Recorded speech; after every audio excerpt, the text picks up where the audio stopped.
everyone. My name is Ashley Barnescock, and I'm the ACI Project Director here at Away Home Washington. And I'm thrilled to see so many folks on the call to celebrate Walla Walla and learn from them and with them about what it takes to truly end, not just manage, youth and young adult homelessness. I'm super excited to see folks from both anchor community cohorts. We roll deep and we show up for each other and we show up for young people across the state. I'm also extremely grateful to be joined today by local and state elected officials, all of the special public servants here today that work with us across the state. Your partnership is critical in taking these learnings and removing barriers at the state level so we can scale successful data-driven innovations and practices. I also want to thank our funding partners, many of whom are on our board of directors, and for all of you for helping make this day a reality. We're so happy to have you all here together with us in this work. I also want to say right off the bat that Black Lives Matter. We're starting all of our work in the Anchor Community Initiative and Away Home Washington from a place of recognizing that racism, homophobia, and anti-Blackness exist and are intersecting identities directly in the homelessness system. I also want to acknowledge that Away Home Washington is located on the unceded Coast Salish and Duwamish land, and I'm calling today from the Walla Walla, Cayuse, and Umatilla territory. We work with communities also located on colonized land that were taken and are continuing to be taken by force. And I want to recognize the First Peoples, past, present, and future, whose land this rightfully is. They are still here and have stewarded this land that we now work, plan, and live on since time immemorial. It's only by reflecting on this history that we can act on the present and disrupt the systems that continue to result in disproportionate experiences of homelessness for Indigenous young people in our state. Before we get started, really into everything today, I want to hear from you all. And so if you could please introduce yourself in the chat and share what native land you are calling in from today. Today is all about Walla Walla. Many of you have heard at this point that they're the second community after another anchor community, Spokane, has made measurable progress, a measurable reduction in youth and young adult homelessness in Washington state. And we're here today to talk to the amazing leaders on the ground about how they have gotten there and what they have learned along the way. Me and my colleague, Alicia Pritchett, our resident former Walla Walla core team member and current data coach at Away Home Washington, are going to share a little bit about the Anchor Community Initiative and our role in supporting communities. And then you're going to hear from a panel of folks on the ground from the Walla Walla core team about their journey. At the end, we should have some time for audience questions. And so please keep track as we go. Many folks here have heard us talk about a yes, yes, Washington. At Away Home Washington here, we want to state that anytime a young person puts their hand up and says, yes, I want to come inside, we have the relationships, services, policies, and structures to be able to say, yes, come inside. Because the fact of the matter is that a lot of times, we don't even have what young people who actively are seeking support need from us. We have to tell young people in crisis every day, no, you have to wait. No, you aren't eligible. No, we don't have what you need here. Or no, we can't keep you safe and respected here. And that's unacceptable. It's unacceptable to us, it's unacceptable to our anchor communities, and it's unacceptable for young people. We at Away Home Washington envision a state where every young person can access the services they need quickly without having to leave their home community and see them stably housed as a result. There are two important things that I want to highlight. We need systems that can say yes to young people when they come seeking support from us. And we need to build systems that young people actually want to say yes to. Both of those things are necessary in my mind for us to claim success. And at Away Home Washington, we are a statewide movement to prevent and end youth and young adult homelessness. And everything we do is working towards that yes to yes vision. We value ending, not just responding. We value justice to end homelessness. We know we need to end disproportionality for youth of color, LGBTQ, and gender nonconforming young people as well. And data. We need to know our impacts. We need to be able to pivot. We need to be able to learn. And when we say youth and young adults, what we mean is young people who are unaccompanied, so disconnected from their families, ages 12 to 24, and are unsheltered, staying somewhere not meant for human habitation, fleeing domestic violence or trafficking, are sheltered, or are unsafely or unstably couch surfing and doubled up. And I want to highlight for you that this last one is something that is unique to the Anchor Community Initiative in some ways. And when a community measurably reduces or functionally ends youth and young adult homelessness in the ACI, that also means that those unstably housed young people are included in that assessment, which is an important note, I think, to have in terms of our definitions. Our flagship program, the Anchor Community Initiative, works intensively with diverse communities across the state to test, try, and learn what it truly takes in an individual community to house all of the young people coming into their system in 30 days or less, ensure every young person has immediate access to shelter, and there are equitable outcomes for LGBTQ youth and youth of color. So to us, when we say that we have ended, we don't mean that no young person will ever experience a crisis. What we mean is that our communities are actively designing and redesigning their systems to ensure that every single young person has an immediate pathway forward that they need and want, and that no young person who needs support is turned away. We want systems that say yes to young people. When a community joins the ACI, we are welcoming them in to play around with us and each other and push the limits of what is possible in this area, and prove that with the right sauce, we really can end youth and young adult homelessness in our communities. What the ACI brings to communities is a model. So each community has what we call a core improvement team, which has access to a lead coach that strategizes with and supports local teams in planning and organizing themselves, as well as expert data solution support and targeted technical assistance to support them in organizing young people with lived experience to lead this work. Communities are all supported to build community-wide YABs, youth action boards, as a component of that. We start with supporting anchor communities to build the relationships and infrastructure to know in real time all of the young people experiencing homelessness while creating a baseline level of youth engagement in the work. Then we start coaching communities to use their data set to set specific short-term goals to drive reductions in homelessness, including around reducing and ending disproportionality. And that's where we are at in the process with all of our 4 cohort 1 communities: Walla Walla, Spokane, Yakima, and Pierce County. After that, we make the final push for reaching functional zero and sustaining that gain.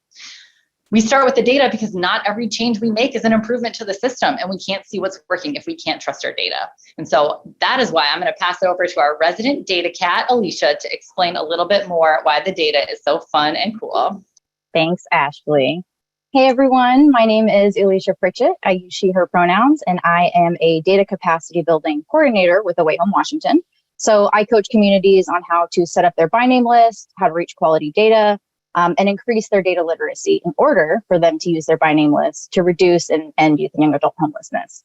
And like Ashley mentioned, I was previously a housing navigator in Walla Walla, and I also worked on the community's data work group. So let's talk data. First, what is a by name list? A youth and young adult by name list is a list of every unaccompanied, meaning without a parent or guardian, young person aged 12 to 24 actively experiencing homelessness in a community. And it covers the entire geographical region of a county and accounts for every young person by name or a unique identifier. And it is built off of homeless management information system data, and it's updated in real time. So anchor communities do the necessary work across their system to reach quality real-time data. And because of this, they can trust their by name list is up to date and accurate. And a by name list is used to first and foremost house young people. Communities are using their by name lists for case conferencing, which means it's a process that takes a whole community approach to problem solve and connect young people to housing resources. And every young person's situation is different. So this targeted approach results in creative and specific housing solutions that will work for every person on a by name list. And a by name list is also a valuable tool that provides insights into what is happening across the system. So it can highlight where housing gaps exist and equity issues. And it also serves as a benchmark for assessing whether a community's data remains at quality. And anchor communities track these data points on a system level each month. So they track inflow, every young person flowing onto their by name list, and it's grouped by whether this is their first time in the system, if they're returning from permanent housing, or if they're returning from inactive. And communities by name list consists of every young person actively experiencing homelessness and what type of homelessness. So is it unsheltered, sheltered, doubled up, couch surfing, or unknown? And then every young person outflowing the system is tracked as well. So whether that young person has been permanently housed, if they become inactive, or if they no longer meet the population age criteria. And we also look at the length of time they're experiencing homelessness, from identification to a positive exit. And then this is further disaggregated by age, race, ethnicity, sexual orientation, and gender identity. And this level of disaggregation across these data points allows for communities to easily target improvement measures. So for example, communities might see in their data that LGBTQ plus young people of color are experiencing a disproportionate rate of unsheltered homelessness compared to their cis hetero white peers. Or their data might show that young people are returning from permanent housing at a higher rate over the course of like the last 3 months.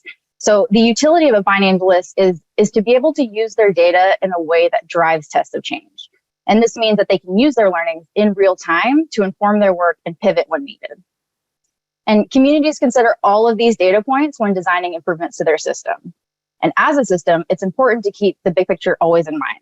Are we actually reducing the overall number of young people experiencing homelessness each month?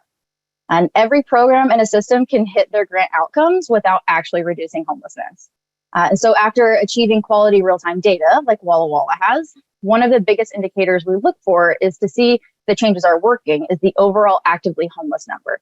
Is this number going up or is it going down? And there are natural fluctuations in the data from month to month. But once we start seeing multiple points below our baseline, we can begin to say with some confidence that this is no longer random chance. It's no longer just an outlier data point. Something is fundamentally changing here that is consistently resulting in a different outcome. And when a community reaches 6 points in a row below their median, we call that a downward shift. And an important note, if there's a point on the median, we skip that point and keep counting the points below it until we reach 6. And as you can see here, Walla Walla reached such a shift in February of this year. And this is a run chart showing the total number of young people actively experiencing homelessness from April 2021 to February 2022. And one of the coolest parts about having quality real-time data is the ability to see trends over time. And what this chart is telling us is that the system improvements that Walla Walla has been implementing over the past year are having a measurable impact. And their actively homeless number is trending downward consistently. And conversely, if a community saw a trend upwards in their data, they would know that something is impacting their system, and then they can begin to work to make the necessary changes and improvements. And it is clear in the data that Walla Walla is successfully redesigning their system in a measurable way. Prevention of young people experiencing homelessness, housing young people quickly, and keeping young people housed permanently all impact the number of young people actively experiencing homelessness. And Walla Walla also reached a shift in their unsheltered youth and young adult population. And this is a run chart showing the young people who are actively experiencing unsheltered homelessness in Walla Walla from April 2021 to April 2022. And what this chart illustrates is the work that Walla Walla has been doing has had an impact that consistently reduced their actively unsheltered number each month. And their efforts are reflected in the data. I'm sure you can also imagine that a community getting down to 3 young people experiencing unsheltered homelessness changes the conversation. It becomes, what can we do to house these 3 young people this month? And this level of data is powerful. They can see where their areas for improvement are in their homeless response continuum. They can see if the changes they're making are having an impact in real time. And if not, they can pivot quickly and continue the process for quality improvement. And Walla Walla now has the capacity to use their data to tell a story of what is happening in their system and how they are driving reductions in homelessness for youth and young adults to ultimately reach functional zero. And so I'm going to pass it back to Ashley to highlight just a little bit of that story. Yeah, so there's a number of different things that we, as we've been capturing some of the knowledge of what has all happened over the past year and some change. And there's 5 key things that we can point to that were very important for Walla Walla to be able to make these changes. So they filled critical service and outreach gaps in their system. They took ownership of their data literacy skills and highlighting emerging problems, rallying around clear, measurable, specific goals, iterating their yes to yes plan, which I'm sure one of them will explain to all of you what the yes to yes plan is, iterated that format to strategically organize themselves as a team and successfully kept taking on challenges, proving that they could meet goals to themselves. And I highlight these things as we go into this panel because I'm really excited for you all to hear the specifics from the people on the ground around some of these major shifts in towards their success. And so at this point, I'm going to shift us from hearing into hearing from our Walla Walla Dream Team on the ground about how they've been able to create these massive shifts in their community. And while we hear from them, I just want us to let them inspire us to stop having the conversation about why we can't do something and ask ourselves, how can we say yes? How can we say yes to ideas, yes to change, yes to young people? And so we are going to do a little bit of a transition, and I'm going to start off by asking each of the Walla Walla panelists to just introduce yourself, your name, your pronouns, your role, and your agency, and how long you've been on the Walla Walla core team. Hi, everyone. I am Esther Taylor, she, her pronouns, and I am a youth leader for the Walla Walla Community Initiative team, core team. I'm excited to be here. I've been a part of the core team for 2 years now, and it's been such a blast. I've learned so much impactful information about quality data, the importance of why we advocate to change or help end youth and young adult homelessness and change the stigmas that are based around youth and young adult homelessness. And being a part of this team has been so amazing for me. And we're a family. And so it's been nice to be able to connect with every person that I've met, every person that I've been able to be in the presence of. So I'm just glad to be here and be a part of this team. Thanks, Esther. I was actually just talking about you the other day because you attend like almost every single meeting so consistently, and I'm so grateful for your presence. And I can't believe it's been 2 years. I am Sam Jackal. I use she, her pronouns. I am the Anchor Community Initiative Coordinator here in Walla Walla. And yesterday was my 3-year anniversary, I guess. A marvelous 3 years, I must say. All right, Mike, I'm going to have you go next. Thank you. Hey, everybody. Mike Wilson, he, him, the Homeless Youth and Young Adult Service Navigator. I've been in this role for just over 2.5 years and on the core team for that long as well. And just so grateful to be here and so happy to be a part of this wonderful team. And maybe I'll just popcorn it over to Amanda Colopy. Hello, Amanda Colopy. I'm with Children's Home Society of Washington. I'm the child family therapist and located at our Walla Walla Juvenile Detention Center. And she, her pronouns. I've been on the core team since the beginning. So kind of one of those, the old fellas here. But just, we've had a really good time getting together and working as a team and to, produce the data and results that we have. Who do we got? Carrie? Good morning, everybody. I'm Carrie Givens. I also work at BMAC, Blue Mountain Action Council, and the program I work for is called Commitment to Community, and I have been on the core team about a year. Hi, folks. Alicia Pritchett, she, her pronouns, and I was formerly on the core team for most of the time that cohort 1 was involved in ACI work, and so love being a part of that team, and I'm really happy to be here today. I'm Tim Milia, and I use he, him pronouns, and I work for Catholic Charities here in Walla Walla, and I also serve as the community lead, and I've had the pleasure of being involved since the beginning along with Amanda, and just wanted to introduce myself now, but I may not say too much at this point, but they have a hard time keeping me quiet, so we'll. All right. Thank you, everyone. And I'm going to just jump into our first big question. So Walla Walla is a balanced state community, which encompasses many of the most rural communities in a state together into one entity. And that means that for you all, that the Department of Commerce manages your data infrastructure. You all have had quite the winding path to get to quality, reliable, by name list data. Can you talk a little bit about your journey to get there? Yeah, I'm happy to take that one. So Walla Walla County is part of the balanced estate because of being a smaller county with limited capacity. I forgot to mention, I'm also the homeless housing coordinator here at the county. So for other balanced estate folks, I'm the CHG lead and help to manage coordinated entry and all of that. And with that, being part of the balanced estate has a lot of benefits. We've worked closely with the folks at Commerce. I think one of the challenges we've had to navigate is figuring out who are the right folks at Commerce to talk with and work with. One of the things that we needed to do was figure out like who the decision makers were, who had the resources locally. And it turned out I was one of those people that had the resources locally. We were relying on Commerce to send us our data. And then when we realized that I had the ability to pull our data from the back end directly and edit those reports and create custom reports, that helped out a lot. We also worked with Commerce on developing a universal release of information so that we can case conference our by name list. And that was huge because that also will help other balanced estate communities that want to utilize that for case conferencing, so they don't have to reinvent the wheel. We rely on Commerce for creating a lot of like reports and other such things in terms of our data. And we realized if we were going to get quality data and get moving, that we needed to strengthen our local like data literacy skills and capacity. And so we formulated the Walla Walla data work group, and over the course of these last few years have really strengthened some of our knowledge and expertise here locally, so we don't have to rely as much on Commerce for that.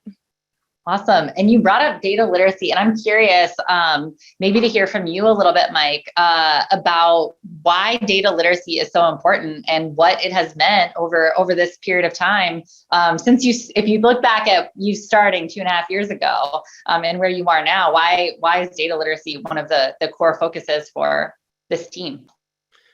Well, I definitely want to say I'm glad we focused on it early, because now as we're getting, closer to, hopefully achieving functional zero, I feel that, it's just so important to be able to look back and know that what we're looking at is solid. If we say we have 40 homeless youth, but we have absolutely no measure to prove that that's at all accurate. I mean, then it's going to hard to be able to, especially when it comes to, when that happens, saying, hey, we did this, it's going to be very hard without quality data.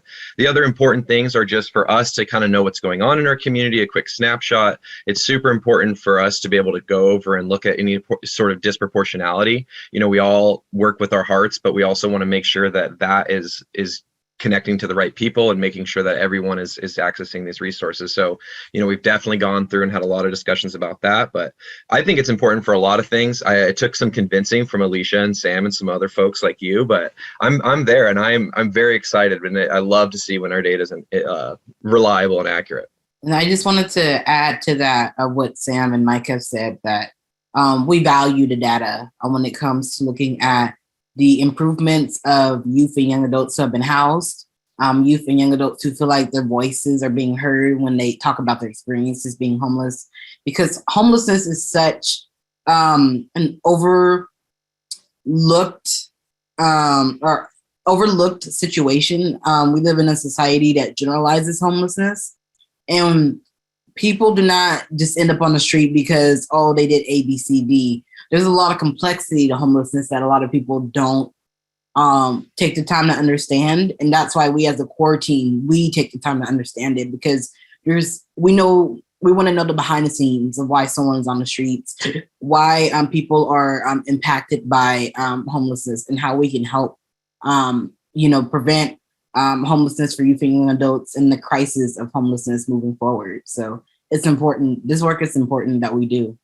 Thank both of you so much. I'm curious if somebody wants to talk just a little bit more about your data work group. How is it structured? What do y'all talk about? Yeah, I'm happy to. I'll start out, and then if anyone wants to jump in.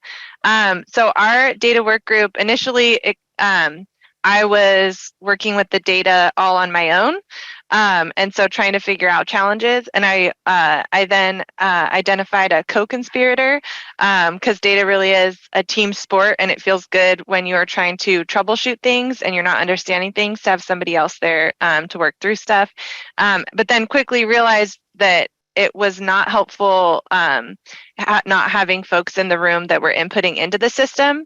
I don't do direct service work, and so adding in the youth and young adult navigators to our data work group team was really influential. And it is also, we've added some additional folks to our data work group team, and it's kind of like spreading out like that knowledge and those skills, and really like the discomfort that many of us experience with the data has allowed for us to like get more comfortable with just being uncomfortable and trying things. I feel like in a way it influenced the analysis paralysis that can happen a lot, where you're constantly thinking and like wanting things to be perfect before you try them. That doesn't work with data. You just gotta keep going, and you gotta try stuff, and eventually things start to start to make a little bit more sense. There's like always some level of like discomfort though, but it becomes like a nice friend. Yeah, I totally agree with that, Sam. I think that like one of the coolest things about the way that the Anchor Community Initiative is set up and the way that it works is that we're really using the data to drive the work that we're doing in communities. And to be able to use that data, we have to understand what that data is telling us. And I think like for a lot of folks, myself included, like there was a point where I'm like, I don't know what these numbers mean. I don't know how to apply these to the work that I'm actually doing on the ground. And so I think that really working on the data literacy in the data work group by trying to reach quality data. And so there's a lot that goes into that. But basically at the end of the day, you want to be able to understand what the numbers are telling you. So that way you can know if something's off, or you can even trust it to like create improvement projects around it. So yeah, in the data work group, we spend a lot of time reaching quality data and then also reassessing where we're at because things can throw that off. And so we always want to do like a checks and balances in that way. But then also like diving deeper into the data, like what other tools can we use to like, you saw like the data is like disaggregated by many things, but like having the ability to like go deeper and like pinpoint specific areas, like looking at unsheltered or looking at the disproportionality is really key in the work that we're doing to say that we've reached functional zero. Awesome. Thank you all. When I hear you all talk about it, I remember just Walla Walla achieving quality data and then achieving it again, and then again, and then again. And one of the things that just resonates so much with me is that this process is always continually solving for finding where the issue is, what's pinpointing, not just with our system, but how we can tell ourselves like, is this working? Is it not? And that constantly solving for success is such a key piece of this puzzle. And in ACI, we don't just learn from successes, we learn from everything that we do, hard times included. And so we transitioned to the reducing phase. So if you all remember like my little 3-phase flow chart that looks very linear and straightforward and perfect, right? We transitioned into the second phase, the reducing phase, right as the COVID-19 pandemic started. And so can you all talk about the first year of reducing and some things that you learned along the way? Yeah, I'm happy to start out with that one too. Yeah, the first year of reducing. So that initial phase of the by name list scorecard and answering yes, no to questions, very black and white, very clear, making sure we had the capacity and infrastructure. And then we completed the by name list scorecard, got that quality data, and then found ourselves in the reducing phase. It was a struggle. We were like generating ideas constantly, and it was overwhelming. It was challenging, absolutely. I will say though, Walla Walla core team, when we had to pivot to the virtual setting, attendance has always been solid. I've always been very grateful for that. We definitely had to have a number of conversations around acknowledging like that things were hard and wild, but that this work can't wait. And so we needed to figure out how to act and how to get things done and how to continue this work. And this team absolutely was able to do that. We do have AWHWA Washington provided some support with the yes to yes plans, which was a tool that we were able to use instead of constantly generating ideas. We set a goal based on our data, how much we were going to reduce youth and young adult homelessness by in a 6-month period, decided the things that needed to be true in order to do that in that 6-month period, and then just evaluated our progress and talked about what needed to be done, who was going to do what, and by when to make all of those things true in that 6-month period. And the STS plan helped us track our progress, track the actions, and so on and so forth. And it definitely like made a big difference in us being able to create action instead of just generating ideas forever. Because it can feel a little bit more comfortable generating ideas because you don't have to find out whether or not your idea is going to work. But that's not the point. Is like your ideas aren't always going to work, but you have to try things. You always have to try things and then look to see if it's impacted your data or not. Hear from young people to find out Are these the things that young people are telling us need to change? Because that's also important, not just our data, but what young people are saying needs to change is also what needs to change. So that made the reducing phase a lot more comfortable. I wanted to add to what Sam was saying. The reason why we all do this work is because we're passionate about this work. A lot of times when it comes to dealing with the data and just like the ins and outs of the challenges that come with helping to end youth or young adult homelessness, we hit some roads at times where, the data is discouraging or we don't like what we see, but we keep going because we're passionate about this work. We've seen the results before and we're encouraged to see it again.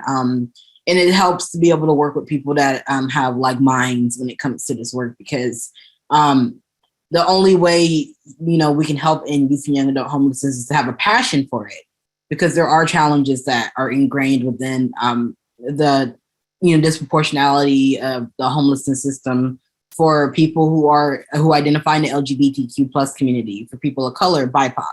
There's just a multitude of challenges that come with helping to end youth and young adult homelessness, and we're passionate about facing those challenges head on. Awesome. Thank you both so much. I'm curious, Amanda or Tim, if either of you, when you think back, you've been at this for going on 4 years now. Back when you first officially got word that you were going to be an anchor community. And I'm curious if you have any thoughts for when you think back to some of the harder times, the struggles, the challenges, what rises to the surface for you? Some of the things you learned.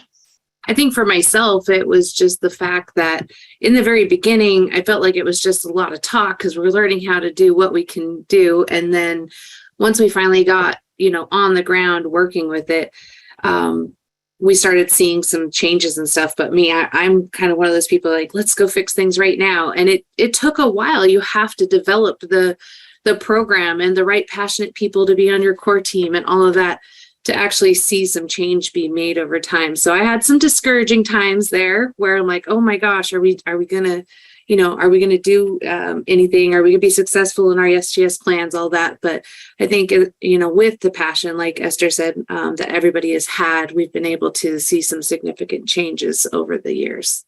Yeah, I think when we first started off too, is it was also new that there was a lot of fear, a fear of that we were going to fail, that we weren't going to be successful. And we were confused by a lot of the things like, what does this even mean?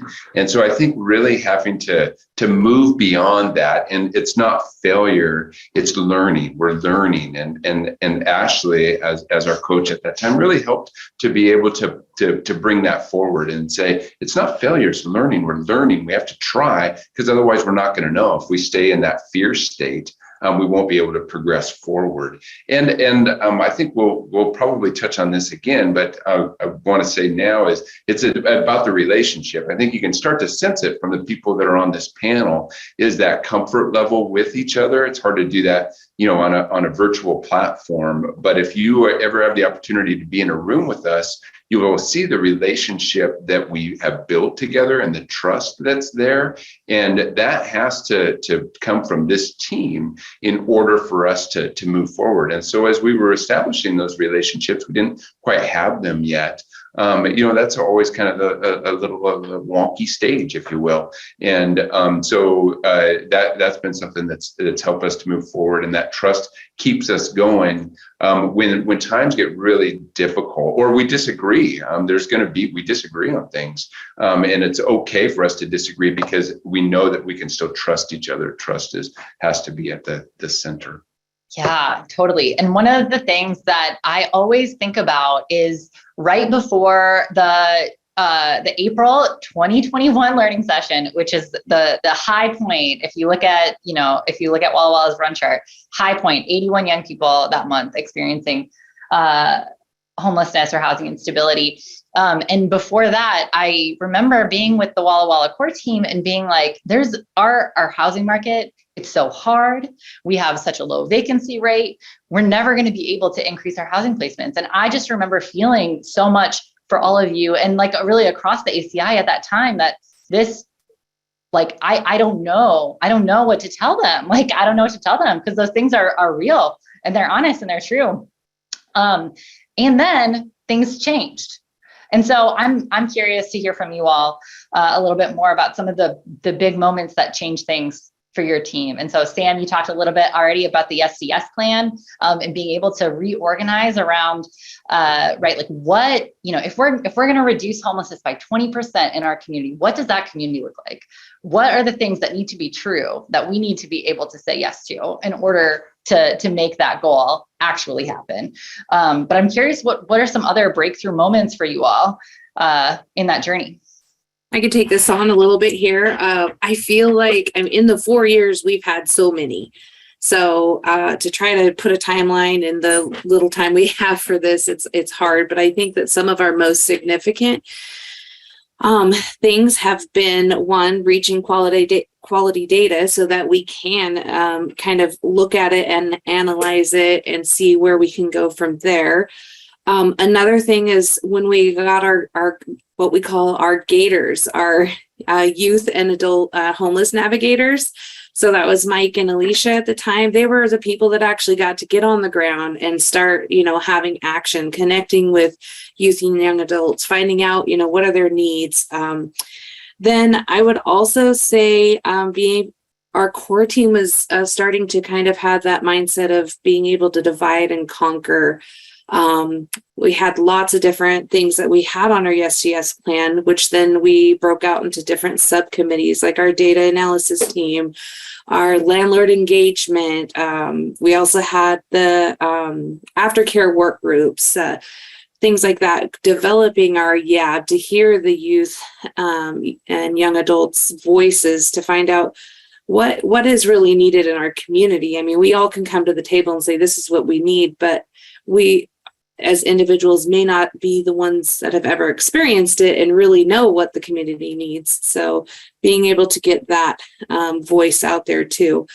And then another thing I want to pinpoint was when we were able to access some of the funds that AWHWA Washington was, providing with our diversion funds. Our Gators did the 30 to 30 challenge thing, and it was amazing. I think we went over being able to have these diversion funds to help support our family or our youth and young adults to be placed in housing placements and stuff.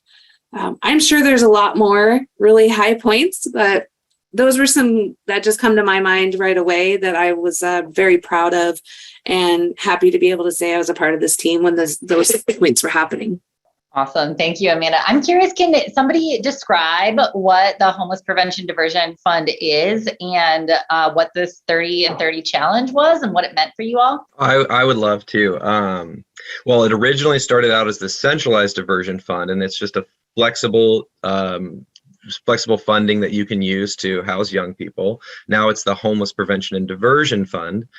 Same process and same thing. It's the core of it is diversion. It's really trying to prevent a youth from ever becoming homeless. So it's accessing resources, getting creative, and really trying to find a way that's going to get this young person to not be on the street or not have to go to shelter. And so I think that was a core shift for us, was our ability to think like that and not think so, obviously there is that path of getting a job, getting an apartment and going on your way. But I think that there's another way about housing youth, and it's, leveraging their resources and really pulling on them. And when it gets uncomfortable, you sit there with them in that uncomfort, and that is when the solution is created. And so it's just this great tool that we can use. I mean, we can purchase Greyhound tickets, we can purchase plane tickets, we can pay a deposit. I can pay a friend to have them stay there. I'm going to submit a request to have someone dog sit because they don't know where to put their dogs, but they could get housing. And so I can have them get their dogs,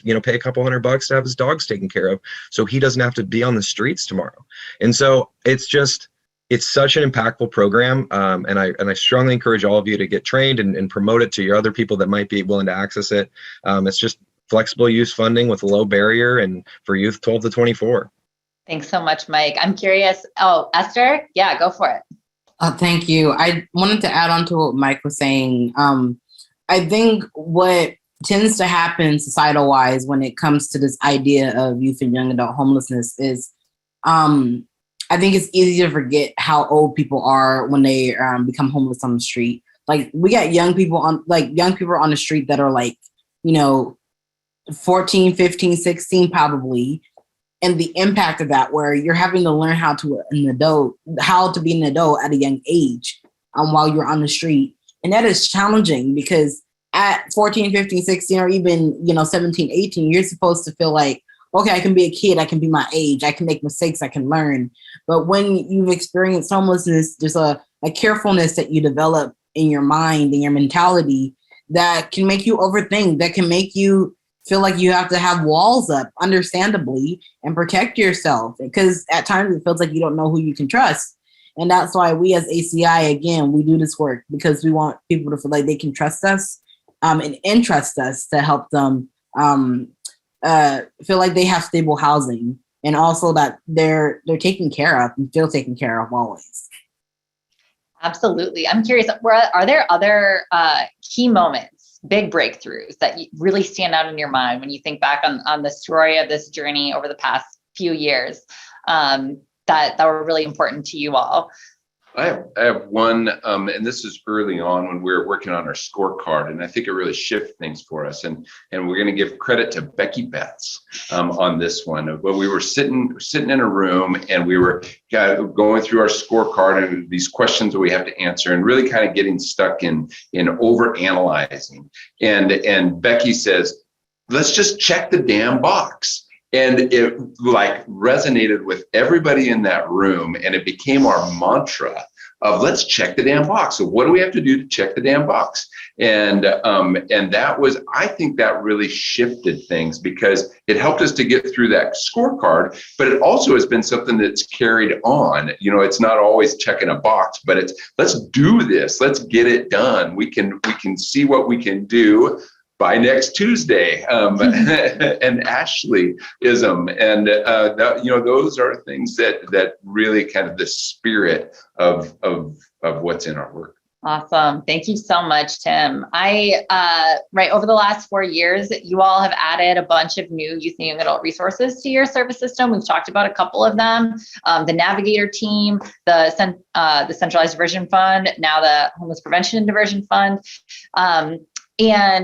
young adult rapid rehousing projects. And so I'm curious to hear from you all a little bit about, when you look back at your run chart, and I can pull it back up because we love the data, pull it back up here. When you look at this run chart and you see the numbers ticking down, I'm curious to hear from you all about which services you feel like have been the most impactful and what's special about those services. I'll stick with that. We don't need to ask a double question. Well, quickly, that's April 2021 is right when we were trained in diversion and right when we, I think, shifted, obviously had additional funding, and funding is great and funding is going to be necessary for all of our communities to end this. But I think it was the training that we received in regards to how you can have these conversations to really leverage the youths, their strengths and their resources and connections. So it's just I don't know, it's a process, and it's definitely hard at times, and it's not the perfect solution for everyone. We definitely were utilizing rapid rehousing dollars, and for our very high need clients, very high barrier clients, we were placing in with rapid rehousing and covering their rent with that, and of course making sure they're on housing authority wait lists. So that's a big part of us maintaining the shift downwards, that we're very on top of making sure that they're on any and all wait lists, any and all resources that they can get, even if it's a long ways out.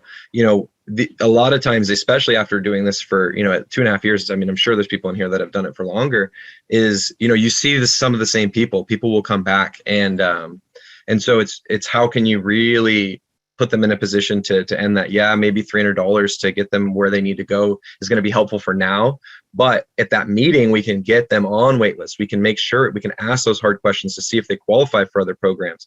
And so I think that it's all encompassing, but it's definitely a process, and I think diversion's at the front. Yeah, I just want to echo that. I think one of the really cool things about diversion, like Mike said, in addition to us trusting young people to know what their solutions are and just doing what they came to us to do, which is just help them get there, like help them use their ideas and their solutions and do what they need to do to get there.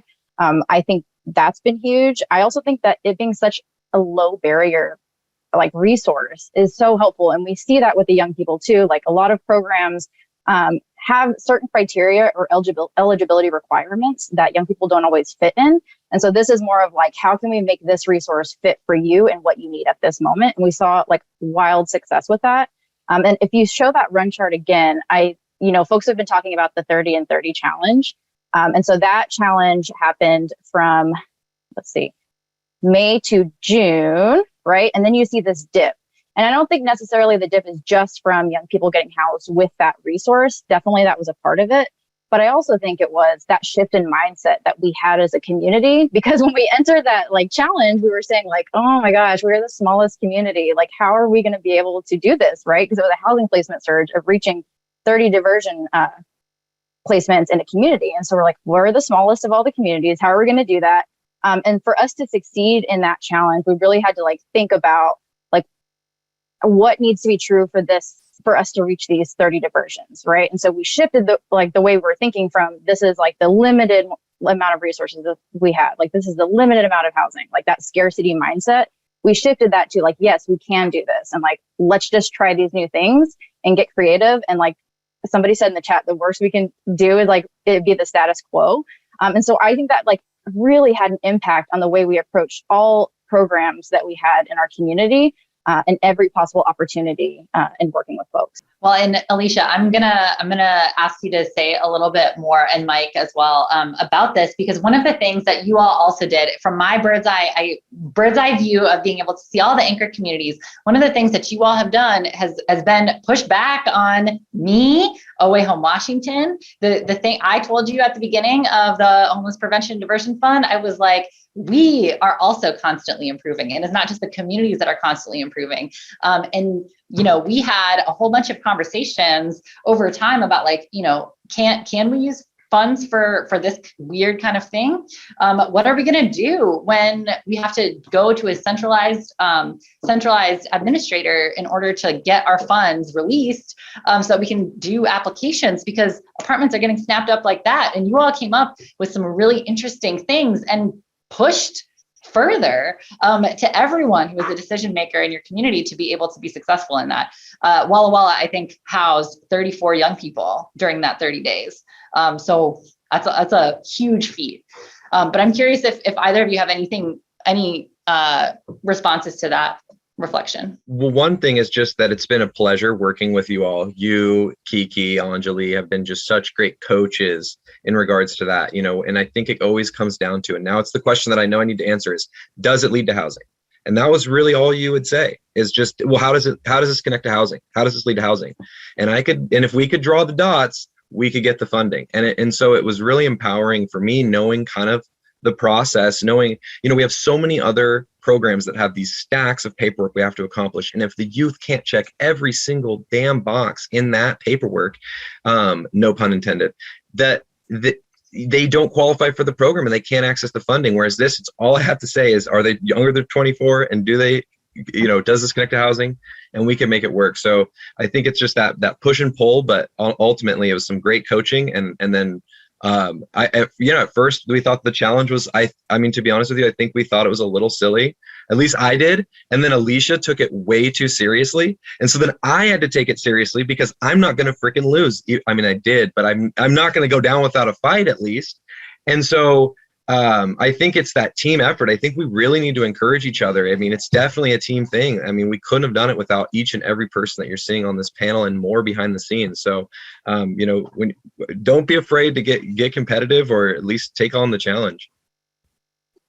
Yeah. And we, like Mike said, when we're talking to a young person, like the solution is very clear in their mind, right? Like the path to get to that doesn't necessarily fit into like the boxes that sometimes adults that we create in programs, like what we think is the path, right? And so just talking with a young person and like having them explain it and working through that path with them, like it was very clear that they knew what they needed to get to housing. And so we just had to like trust that they knew that, and they usually always did.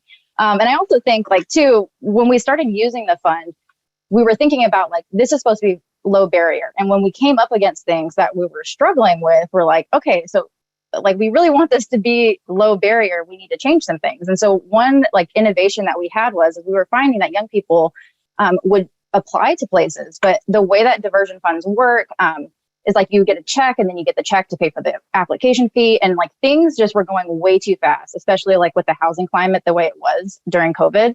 And so we just didn't have time to wait.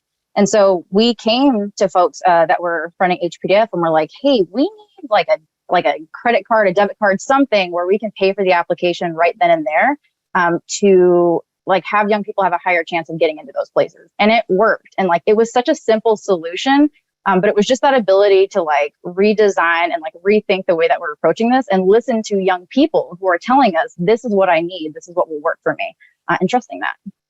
I just want to add real quick, because I feel like all of that and like the you know, some of like the different feelings about the challenge, so on and so forth. I know that it was really impactful of like, oh, hey, we can like set a goal and meet a goal. And it doesn't have to be like this long drawn out, like it can be like a short-term goal. And I think it created like a lot more of a culture across the team of setting goals, of challenging ourselves, of trying things, and of thinking outside of the box. Like, wait, why did we think we couldn't do that? Like nobody said we couldn't do that. And nobody has like ended youth and young adult homelessness before. So like, you know, let's lead the way. I really love that. And speaking of this, and speaking of this really strong value of holding young people with lived experience as the experts that they truly are, like they know what they need. And we often in this field say nothing about us without us, and often can always improve on the ways in which we, are engaging with young people. But I'm curious to hear from all of you how young people with lived experience have played a role in your team and in your community in this work. I'll take on this one, and that's a really good question. So for me personally, having been a part of the core team in the Walla Walla area for the last 2 years, youth are at the center of this work. So we're at the table. We're really at the table where our voices are valued. And for me, having been experienced homelessness myself, being a part of this work is refreshing because people see what I've gone through as well, and they take that into account when they want to hear what I have to say, and when they always give me a seat at the table. I'm honored to be a part of YAB. Youth Young Adult Action Youth is the Youth Action Board. There we go. With Sam and Justin and a couple of other people as well, where we're able to meet with young people who have been dealing with homelessness or are currently dealing with homelessness, and we're able to give them a seat at the table and give them that space to not only express what they've been through, but ideas that they want to see come into fruition when we work on changing youth and young adult homelessness. Youth are at the forefront. Again, we are at the center. We're at the forefront. We're valued. Our experiences are valued. Our thoughts are valued. Our ideas are valued. The Walla Walla Anchor Community Initiative team really values the voices of youth. And I kid you not, every meeting that we have, it is youth-based. It's like, okay, this comes back to youth who are dealing with homelessness. What are some of the misconceptions that are, always talked about when it comes to youth and young adult homelessness? What impacts the youth when they're homeless on the streets or couch surfing? We talk about different types of homelessness too. In your car, couch surfing, on the streets, the list goes on. There's a multitude of things that, again, societal wise, people have this general belief about homelessness. When you give youth the voice to actually talk about their experiences, it opens and it broadens your mind to seeing, okay, there is more to homelessness than I've been thinking. There's more to homelessness than what I've been assuming. There is more to this story than just, something happened for them to be on the street. There is so much more to someone's story than what society chooses to see when it comes to homelessness. And so what I really value about the Anchor Community Initiative is that they value youth voice. Every time we meet, is youth-based, is youth-driven. It's like, how can we help this youth? It's not, this is what we think should happen. It's like, no, are we actually taking into account, taking the time to listen to someone's story, listen to the logic behind what they've been through, listen to the logic of what's going to be the next big step for them that's going to be important, and helping them maintain stability and staying off or maintain stability from being homeless. The list goes on. It's all about putting youth voice always at the forefront. Whenever we meet, whenever we go over the data, what is best for the youth? I just want to challenge everybody that is listening, that if you do any services, if you're trying to solve any problems, and you don't have, you're not working with alongside young people, or even working with the folks that you're trying to serve, trying to help or whatever, then y'all should probably change that as soon as possible. And also pay people if you want their time and their expertise. Be sure to pay them. The homelessness system was designed by adults for adults, and we're not just trying to end and then sustain functional zero. We're not trying to end homelessness and then sustain it here. We're trying to redesign the system, and not just the homelessness system. We're working across systems, and if we're going to redesign the system, we have to be sure that young people are redesigning and co-creating that with us. Otherwise, we're going to be just perpetuating the same cycles, the same problems over and over again. So it's really important. And I also I want to say too, with the Youth Action Board and our youth leaders, hearing one of the things that we've heard loud and clear is that young people don't just want to be housed and then have you walk away.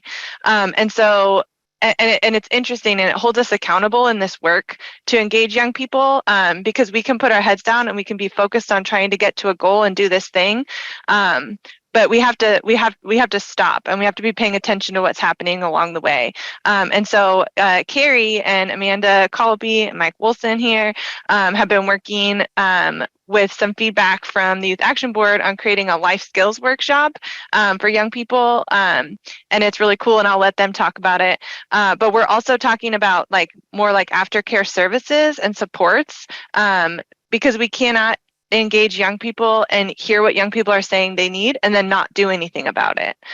So it's really, really important in this work. And I would say in any work, no matter what you're doing, that you should be engaging folks that you're trying to work with, and then listening to what they're saying. You can do both. You can have goals, and you can also listen and do what people need you to do. Yeah, it's one thing that we say a lot in the ACI, that the data can show you what is happening, but young people know why it's happening. And you need both in order to have any chance of your changes, not just being spaghetti at the wall, but being actually targeted. Because young people, if they can look at the data, they can tell you why there was a spike there, why there was a dip there in a way that, a lot of us are not privy to. We don't have that information, and we can guess and guess and guess all day long, or we can just ask. Yeah, no, definitely listening to what the YAP has to say has been a goal on our YesDS plan.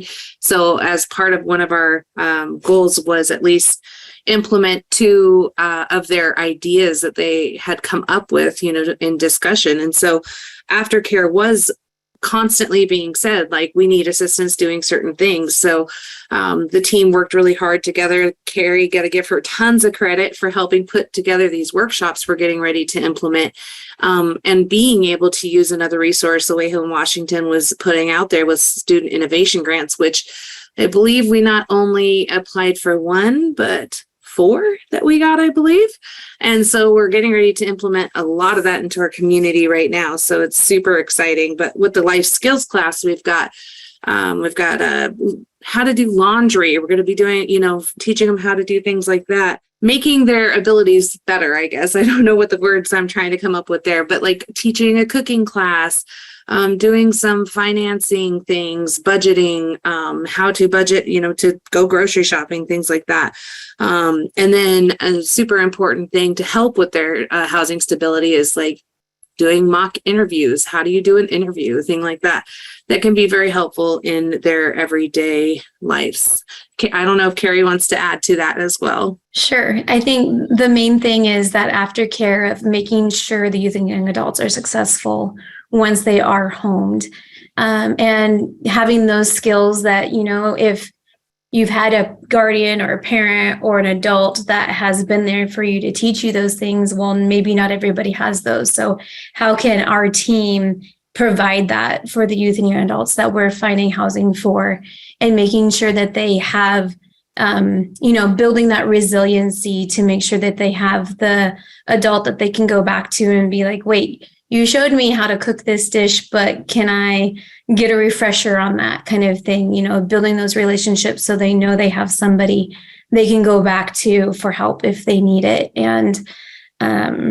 And then also hopefully encourage them to be part of that change. If they know ACI is there for them and wanting them to be successful, hopefully they'll want to join our group and continue to make a difference in their community. Yeah. And the thing, there's two things that I kind of want to just underscore about all of this for everybody watching. So each community has a youth action board made up of young people with lived experience. And in Walla Walla, I think yours is very special. You have always been extremely thoughtful in making sure that young people who are involved, for example, in juvenile detention, have access to a space like that, which is not a thing that I have seen anybody focus on that as much as you all do.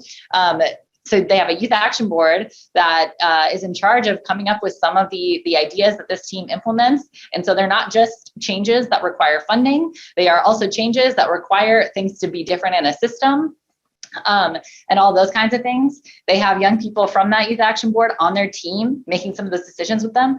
But the other thing that is I just want to highlight for everybody is there's two ways really in which we're talking about youth voice that are both very, very important. So one, when we're talking about the changes that need to be made like systemically, but then also, like Alicia had said, listening to young people when they are telling us what they need in our actual service system. And so as the Walla Walla team is looking at numbers that are in the low 30s, right? They can actually talk to every single one of those young people and not guess at what they might need, but they can ask those literal, exact, specific, unique, special individuals what they need. And so I think I just want to highlight both of those things. And then the other thing is when we're talking about aftercare so much, and it just reminds me of the story of like, you all were focusing on aftercare, and I was thinking about it. I was looking at your Yes plan and everything. And then I had a call with Rhiannon Bardsley at OHWA, the Office of Homeless Youth.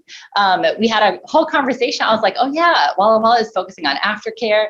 And she was like, I'm pretty sure in their OHWA contracts, they can spend money on aftercare services, and sent me the link to the stuff. And then I called Sam and I was like, hey, like, did you know you all can do this? And there's some things like that I think really are emblematic of the ways in which like Away Home Washington, as kind of that broker at the state level and supporting communities to like pave the way, to like learn stuff, to make us work as a state at this level, while communities are trying to figure out how to work locally at this level. We're both kind of doing the same thing at different levels, and it all works out so well as we're trying to make this a yes state. I'm curious for you all to talk just a little bit, and we're going to get into questions. I have 2 more questions for them, and we're going to get to some of the audience questions as well. What's next for the Walla Walla core team? Such a great question. I'm happy to take this one on.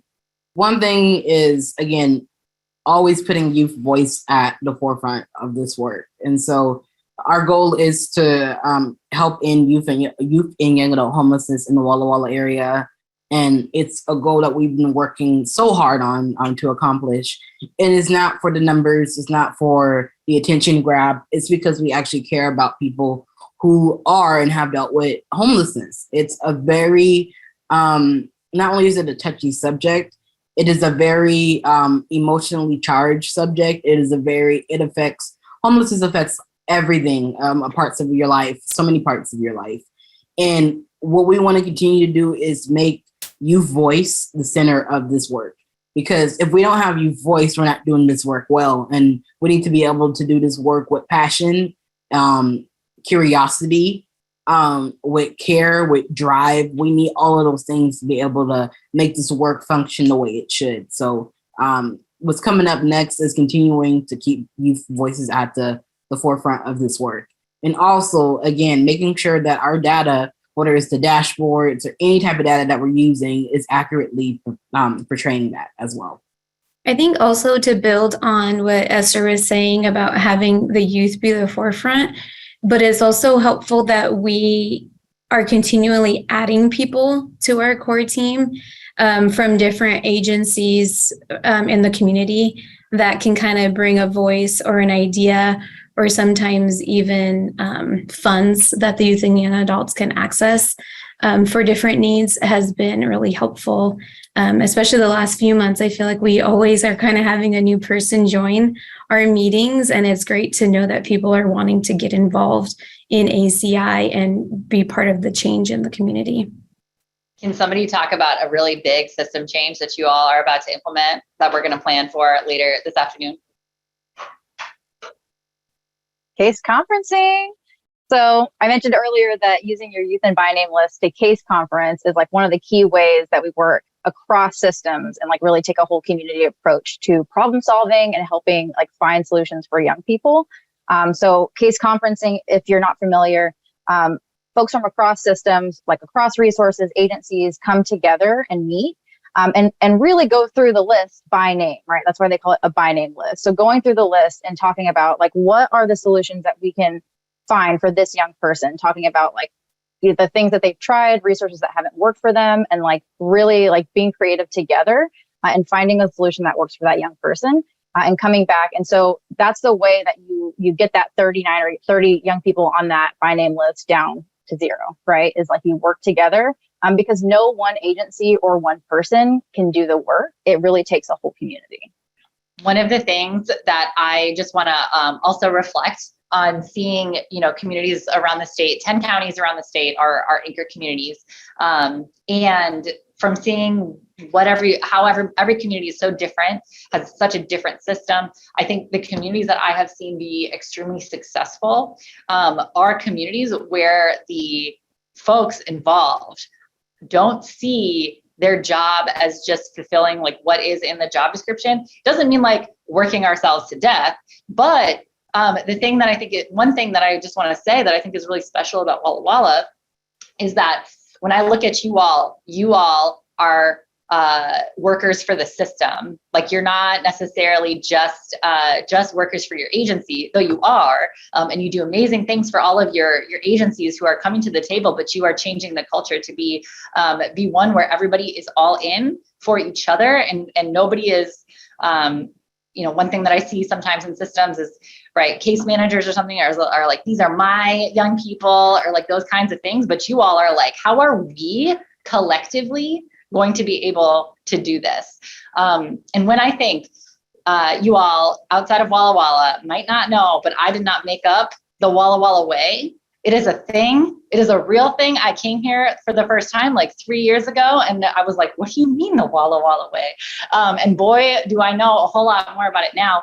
But when I think of the Walla Walla way and how you all are ending youth homelessness in your way that is specific to your community, that's one of the things I think about is like, you are all here and you're accountable to young people first. And you're accountable to everyone else second. Young people and each other is what I would say. But I'm curious to hear from some of you at least. This is my last main question, then we'll have some time for other folks' questions.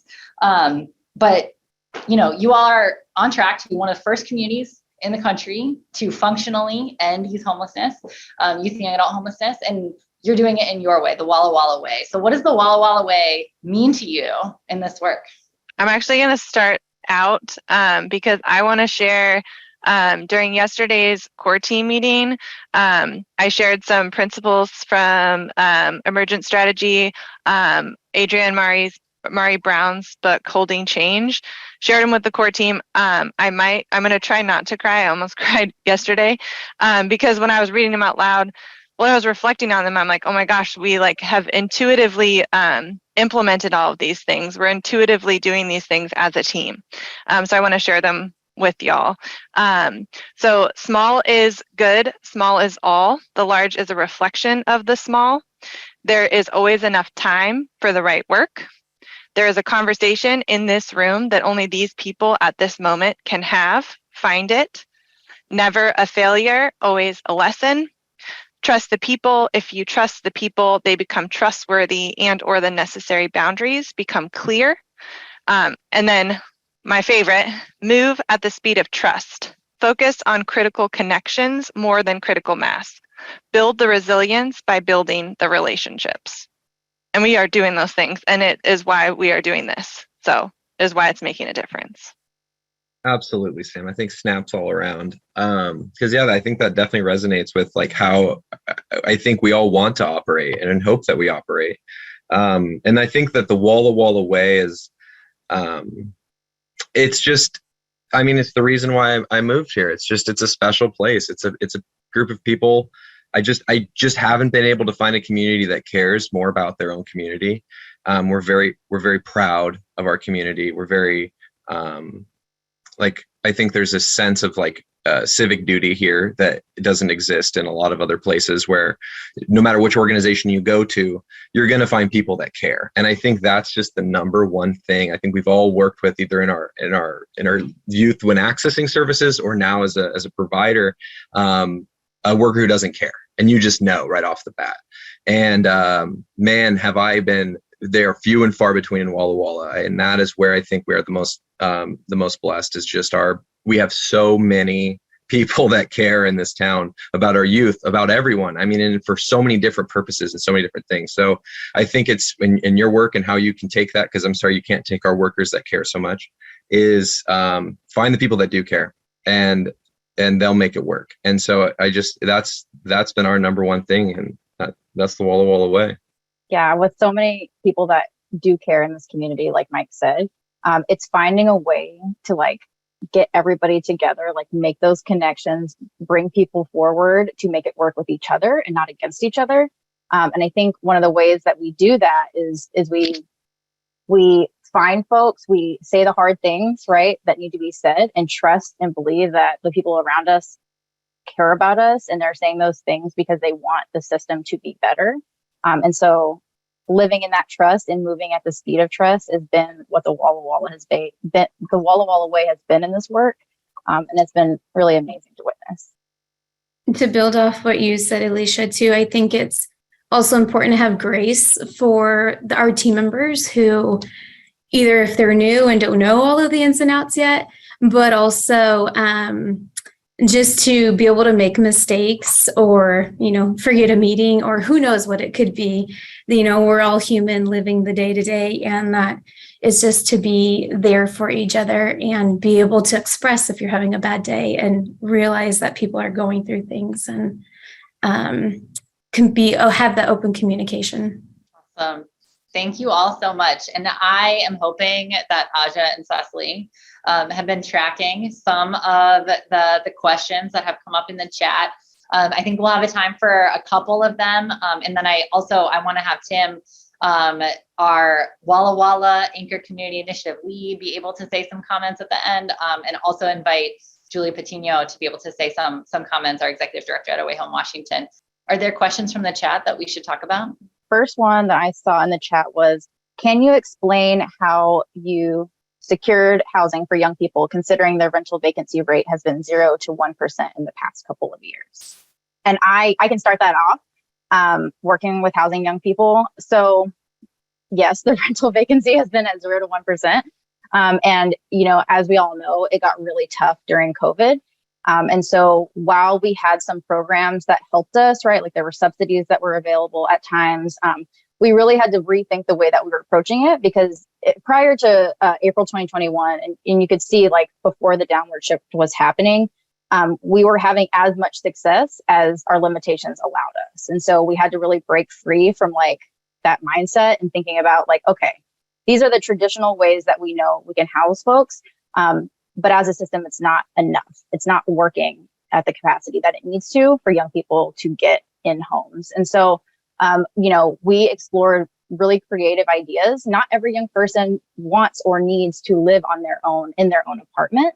Sometimes it's living with a roommate. Sometimes it is living with a friend or family member. But those things that are needed that HPDF was able to help with, there's just some barrier that's keeping them from being housed in that place. And so we wanted to not just approach things from the very linear way of thinking of this is how a housing program works, or, you have to have this amount of income to get this kind of rental assistance to get into a place. We had to open up the whole realm of opportunities.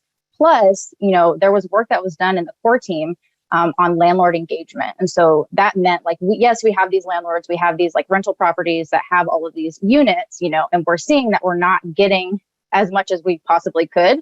And so that meant that we sat down with like rental property owners, like we talked to them and figured out like, how can we work with you? And like talking to them on a person level, like these are the young people, these are the things that they need. What do you need from them, and how can we make this relationship work? And also leveraging the relationships we had with private landlords, right? Private landlords that have worked with programs in our community that help house folks who are experiencing homelessness. And then we just tried to maximize the most like rental opportunities we could, but then also know that those were not the only options, right? Like young people had plenty of ideas of what home meant to them and what housing meant to them. And so we just listened to them. Yeah, I think briefly we definitely like leverage relationships with landlords and with private, and then also like company or landlord management companies, property management companies, sorry.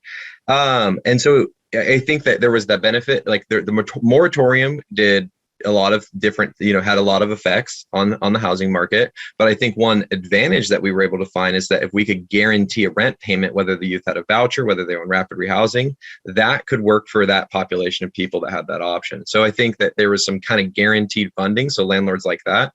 We also did a lot of outreach with the property management companies, and we spoke to them directly. We let them know, exactly who we are and who's going to be doing the management of these clients. Because it's often you hear, case management is going to be provided, but they want to get to know the person and they want to see if they want to see if they trust them. And so we did a lot of that, and I think that helped us get some youth in the door to company, like property management companies that they otherwise wouldn't. And so I think it was kind of it was a lot of things, but those definitely aided in it. I have to say that it's not that we have just engaged one time with landlords. It's something that we've had to continuously do, and has been discussion even to today is, do we have more options of landlords out there? So continuing to do the outreach. It's not just one, hey, nice to meet you, we're going to work with you. It's continuing to reach the right people for opportunities to be able to house people. Yeah, and we've had some situations that weren't favorable. We've had $20,000 of damage caused. We've had people, squatting or whatever you want to call it in apartments past their lease date. We've had, not great situations. But when I felt that they were very upset at first, but once we met with them in person, we always would just try to do an in-person meeting. We could usually smooth those things over. And in fact, it's helped get us more people in the door, because I think they just lacked a perspective. They had that classic rural mindset of, they need to figure this out by themselves. They don't need a support. They don't need an agency. They don't need government funding to get this done. But I think when we explain, these are youth that, we're dealing with youth that their parents taught them how to purchase math. They didn't teach them how to fill out a job application. We're dealing with people that didn't even have parents in their life and have been in the foster care system their whole life. So when do you expect someone needs to work with these people and get them to the point and educate them on how to function at a higher level? And it takes a village, but I think that the property management companies and really targeting the ones that own the big properties, we need those ones that kind of, I'm sure you have them, dominate 70% of the market. Thanks everybody so much. And Alicia, is there another question that we can answer quickly? Yes. So I hear that trust was/is a really key component to your success. That's often person-to-person relationships. How do you maintain trust, momentum, team dynamics, etc., through periods of significant staff turnover and folks shifting roles within their communities? And I feel like folks have been kind of answering this along we go, but feel free to jump in. Yeah, and I did put an answer in the Q&A on that one. I think finding some co-conspirators so that you have and really to go back to that from Adrienne Mari Brown, moving at the speed of trust, focusing on critical connections more than critical mass, build the resilience by building the relationships. If you have like that, then you keep going. Things might change around it, but if it's strong enough, then that change won't make everything fall apart. And I often think of this as sometimes use the road trip analogy kind of a deal. We are going and we are doing this thing, and some people are not going to get in the car. They don't think that the place you're going to is real or whatever it is, right? But they'll catch up, or they'll find a different way to get there when they're ready. But but the core team, the folks we have in the car, the young people, like we are that critical mass, and we're building that resiliency and that community care and that community will. So yeah, the relationships are important, and there's ways to make it sustainable. Thank you so much, Sam. And we will take the time to fully respond to everybody's questions in the follow-up. But since we only have a few minutes left, I want to give Tim, our Walla Walla lead, a little bit of time to give some closing comments, and then also Julie Patino to give some closing comments, and I will wrap us up. A couple of thoughts to share today. One is I think that you got to meet some really amazing people on the panel today, whether there were Walla Walla folks that are working for different agencies. I hope you really caught that, the diversity of agencies that they're coming from, or our folks from Away Home Washington, and that partnership that happens. Walla Walla is a community that's down in the corner of our state that was built on this idea of independence. We don't need anybody else telling us what to do. But when we can truly enter into a partnership with outside people to come in and coach us and help us along, that's when change can really happen. I saw a question or a statement somewhere in the chat just about the uniqueness of Walla Walla, and Walla Walla is unique. We're a unique community in where we're located and the people that are here, in the history of that. And I think, looking to your own community, what's the uniqueness of your community? What is it that makes the people that live there, or the environment that you're in, what makes that unique? And then how do you build on that? How do we build on strengths that are within our community? And I think one of the things that we've really done in our community is that as we've entered into this work, and it goes back a ways. I really remember first coming involved in 2008, and that we were saying, and not what's wrong with our young people, but what has happened, and how do we recognize that our young people, that our neighbors, people we are walking alongside on the street, that people that we care for, and that are working in these institutions here locally, that we have to come together and be able to say, hey, come on, and what's happening with you, and listen to that. And I think the culture within our team has been, let's listen to each other too, and give space so that we can really be there for each other. I just give you a really brief example, and there's so many of these, but yesterday I called up Mike to ask him a question about something, and as I'm saying that, I'm like, wow, man, it's pretty rough, and he didn't gloss over that. He said, he asked me, like, well, how are you doing? And he meant it.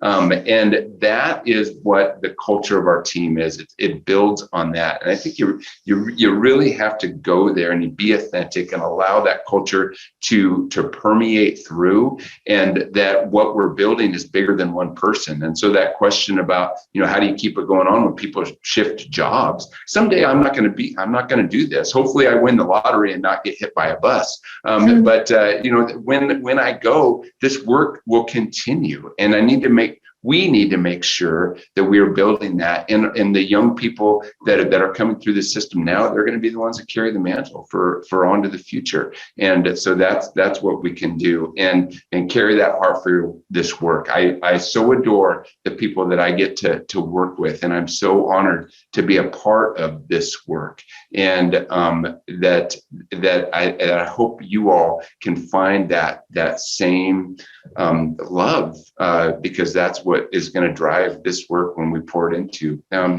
People say work isn't personal, but it is. it is personal because of what we do. So thank you. Thank you so much, Tim. Julie, if you want to say a few words and close us out, people can find lots of resources on the ACI Resource Hub, including a case study that deep dives into a lot of things we talked about today. Thank you so much, Ashley. We are so deeply grateful for everyone who showed up today to be inspired by Walla Walla. Tim, your words are so powerful insofar as really having communities lean into the beauty of their uniqueness as communities, But also, I think Walla Walla friends, you have really imparted to all of us who've attended that this is possible, that having this sort of unrelenting pragmatism to saying yes to young people, undergirded really by passion and heart-centered work, is really what it takes. And you all exude that. And I hope everyone here in attendance is really walking away with that possibility. I always say that one of my favorite places in the world to be is dwelling in the realm of possibilities versus impossibilities. I also just want to give deep shout outs to the Away Home Washington team as well, really led by Ashley Barnes-Cock, and then our data team, Liz Harding-Chow, but also the coaches, Alicia and Cecily, and there are so many people behind the scenes that really come together with community and work. And I also just want to give a shout out. Mrs. Inslee has been here with us today. She's the co-chair of Away Home Washington, has been a stalwart, talk about heart-centered individual, really committed to making sure that we have a state that can say yes to young people irrespective of where they are. And we also have amazing, funders who undergird this work as well, and our partnership with the Office of Homeless Youth. So I really want to thank everyone for being here, and just I hope everyone walks away feeling like I do, that this was a really powerful and special time. Thank you. Thank you so much. And thank you again, everybody, for being here. Thank you, Mrs. Inslee, for being a co-chair of Away Home Washington. Thank you all for all the work you do across our state, across our country, wherever you're calling in from. We couldn't do this without all of us. Thank you, everyone. Thanks, everyone.